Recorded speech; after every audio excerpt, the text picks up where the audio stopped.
நாட்டின் முதன்முறையாக ஹைட்ரஜனில் இயங்கும் ரயில்வே என்ஜின் சென்னை ஐசிஎஃப்பில் வெற்றிகரமாக சோதனை மேற்கொள்ளப்பட்டிருக்கிறது.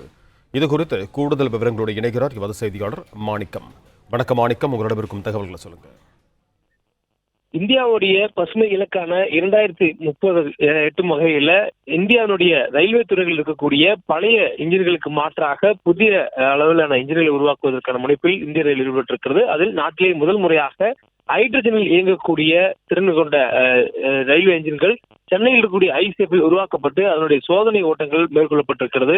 1200 குதிரை திறன் கொண்டிருக்கக்கூடிய ஹைட்ரஜன் என்ஜின்கள் 8 பெட்டிகள் இணைக்கப்பட்டு அவை பயணிகளுடைய பயன்பாட்டுக்காக விரைவில் கொண்டு வரப்படும் என்றும் சொல்லப்பட்டிருக்கிறது. ஒரு பெட்டியினுடைய மதிப்பு 80 கோடி ரூபாய் மதிப்பில் உருவாக்கப்படக்கூடிய இந்த ஹைட்ரஜன் ரயில் பெட்டிகள் விரைவில் மலைப்பகுதிகளில் இயக்குவதற்கு கொண்டு வரப்படும் என்ற தகவல் சொல்லப்பட்டிருக்கிறது. ரயில்வே துறை சார்பில் மலைப்பகுதிகளில் நீடித்த பொருளாதார வளர்ச்சிக்காகவும் மாசுபாட்டை குறைக்கும் வகையிலும் அந்த பகுதியில் இருக்கக்கூடிய டீசல் இன்ஜின்களுக்கு மாற்றாக இது போன்ற ஹைட்ரஜன் பயன்பாட்டில் இருக்கக்கூடிய இன்ஜின்கள் மூலமான ரயில்களை இயக்குவதற்கு திட்டமிட்டிருக்கிறது. அதன் அடிப்படையில் தற்போது உருவாக்கப்பட்டிருக்கக்கூடிய ஐசிஎஃப் உருவாக்கக்கூடிய இந்த பசுமை இன்ஜின்களான ஹைட்ரஜன் இன்ஜின்கள் விரைவில் நடைமுறைக்கு வரும் என்றும் சொல்லப்பட்டிருக்கிறது.